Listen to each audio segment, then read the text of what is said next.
The king tongue served as a means of power transfer, wisdom transfer, and total protection from untimely death. For no mortal can kill the king.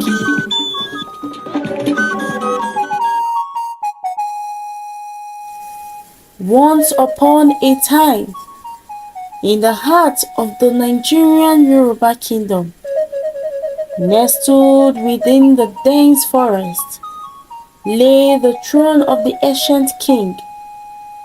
Upon his death, the realm was thrust into uncertainty, as two princes, born of different mothers, yet sharing the same birthday, emerged as contenders for the throne.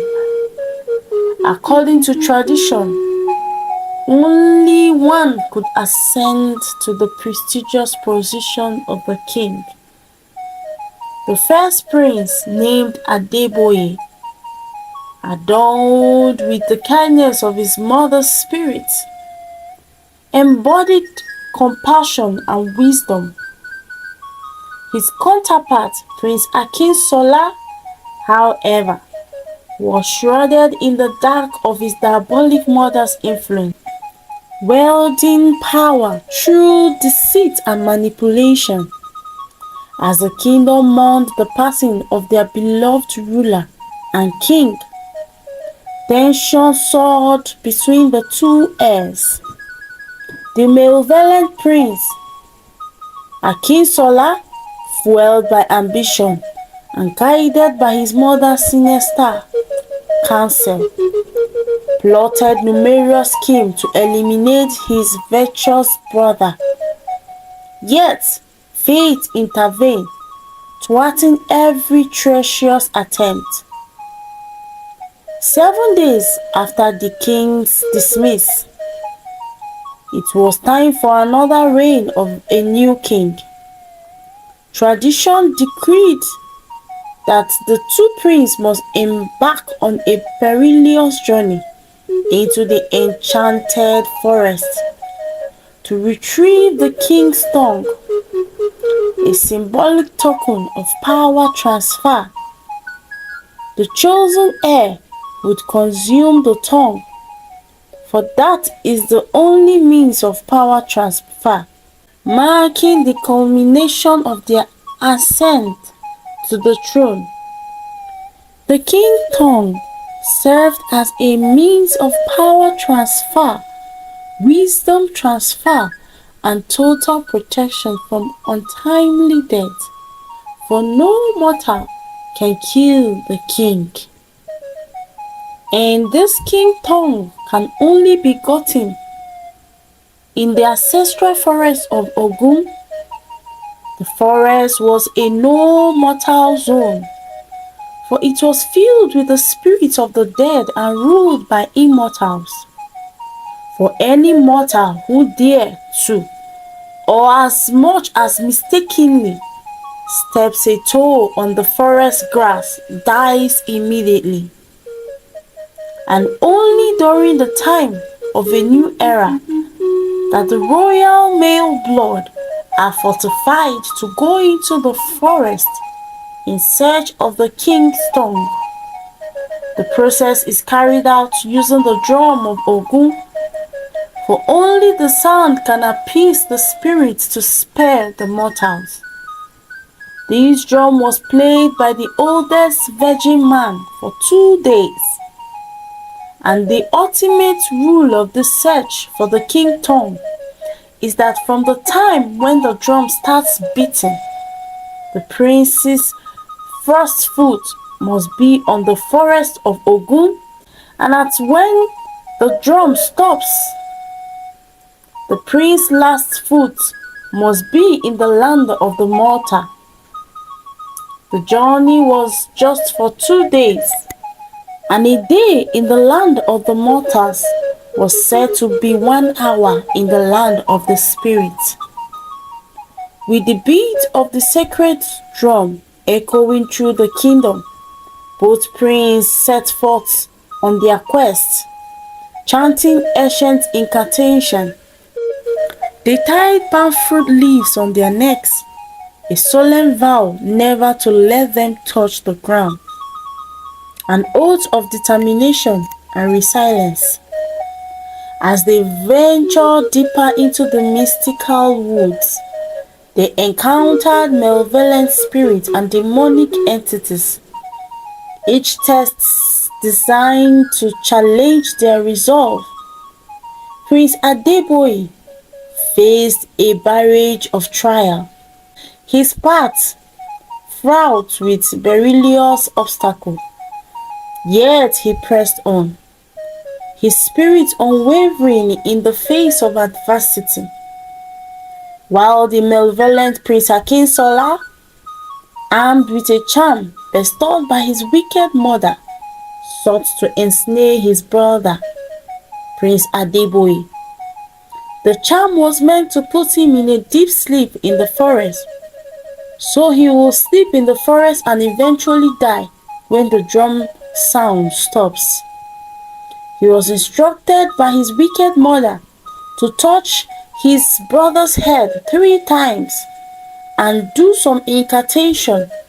As they journeyed while the drum was still beating, he purposely hit his brother's head as if he was killing a fly. Prince Adeboye, being a peaceful, loving brother, ignored him.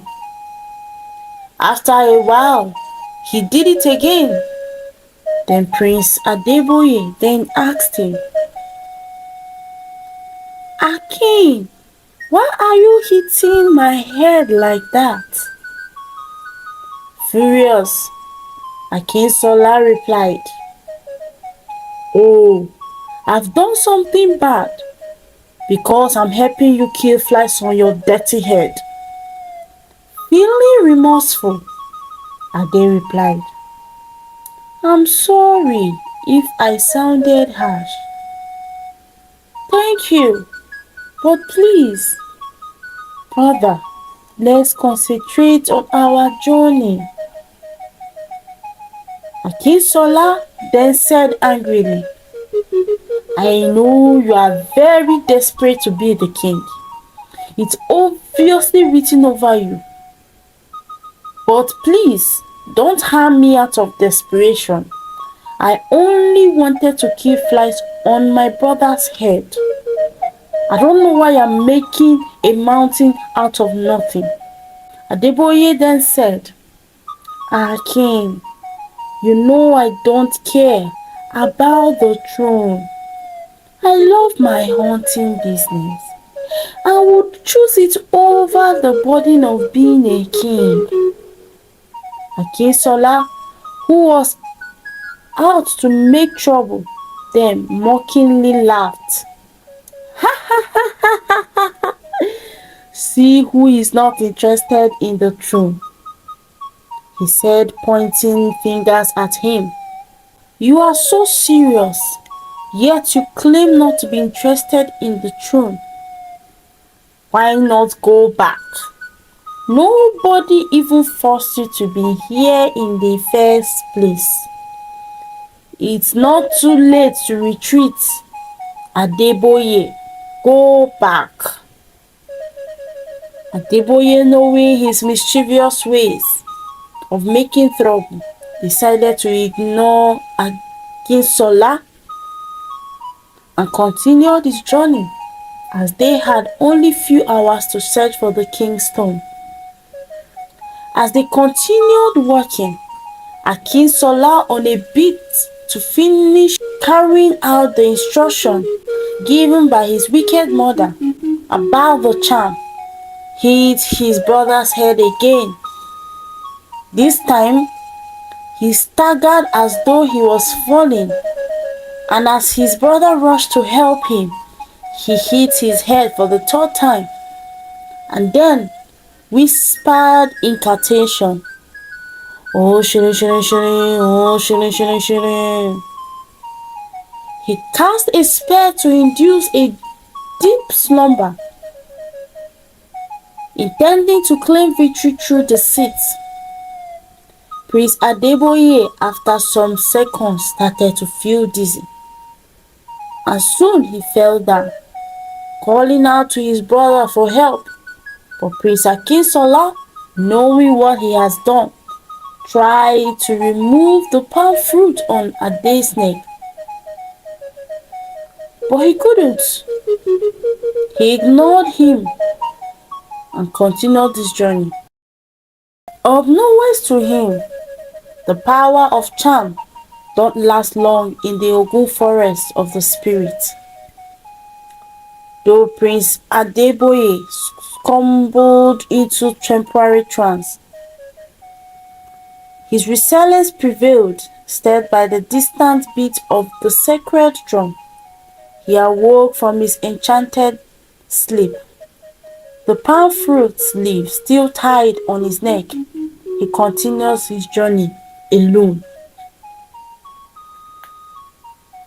The next day, which means the next hour and the final hour for the search of the tongue, their father's spirit, disguised as an old crippled woman, appeared before each of them, testing their virtue one final time.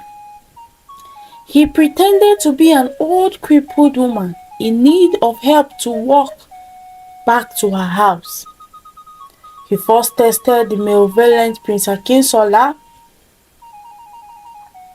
"My son, please help me.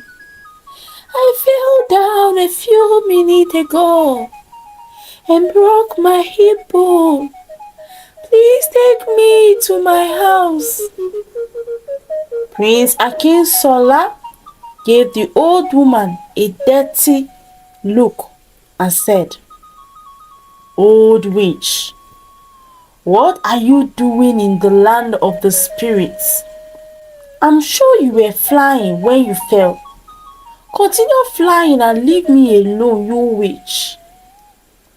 The woman continued to beg him, "My son, please, I'm not a witch.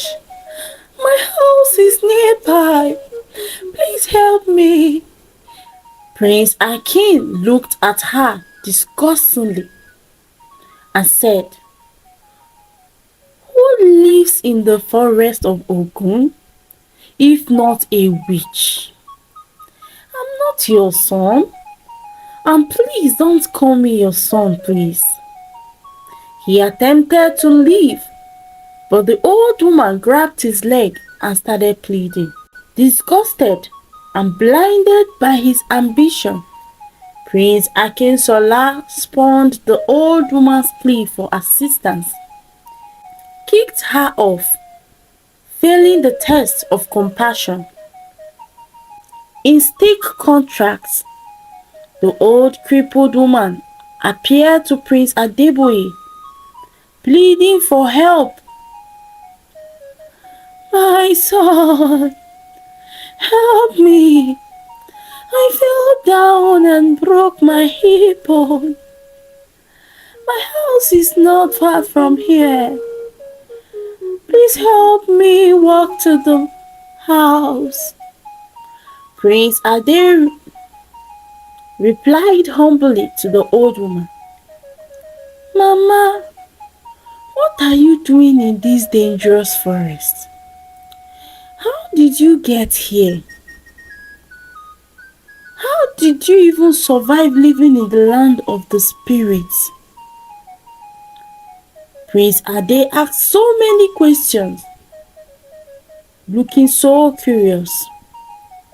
But then the old woman said, "My son, I can't answer all your questions now. Please take me home, for I am in pain." Prince Adeboye, having a kind and empathic heart, extended a helping hand, aiding the woman on her journey home. Touched by his kindness, she bestowed upon him the king's stone, a symbol of his worthiness to rule. As the good prince claimed his rightful prize. A powerful wind engulfed them both, with flames licking at their heels, both shouting from their different locations. Prince Akinsola battled to stop the wind from carrying him, shouting at the top of his voice, "I have not gotten the tongue yet! Mommy, help! Somebody help! I don't know what is happening."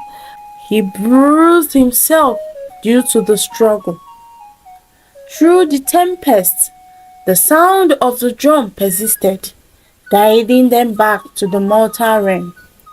At the last beat of the drum, they emerged from the forest, both at same location. Prince Akinsola was shocked to see his brother, Prince Adeboye, with the king's tongue. Knowing the gravity of the offense he committed in the forest by trying to kill his brother, and the punishment ahead of him, he fainted out of fear. The villagers gathered on hearing the arrival of the prince. The villagers gathered to witness the culmination of their journey. The chief priest administered native medicine to Prince Akinsola and told everyone what Prince Akinsola and his mother did. According to tradition, no one should ever attempt harming a royal blood. Hence, the person will be killed if he or she is a commoner. But if it's a fellow royal blood, the person will be banished out of the kingdom forever. Only the king had the right to revoke the decree. So, as the chief priest banished Prince Akinsola and his wicked mother, they both fell on their knees crying and begging Adeboye to forgive them. Adeboye, now bestowed the power to be the king through eating the king's tongue, decided to forgive them.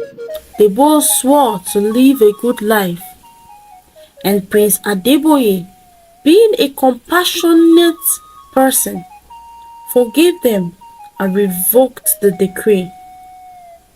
Amidst songs of triumph, the prince led his injured brother back to the palace. In a blaze of triumph, Prince Adeboye returned to the kingdom, hailed as the rightful heir to the throne. And so, amidst the chaos of sacred drum, a new era dawned on the African Yoruba kingdom, guided by the benevolent reign of a virtuous king, Adeboye, and he ruled with wisdom and power.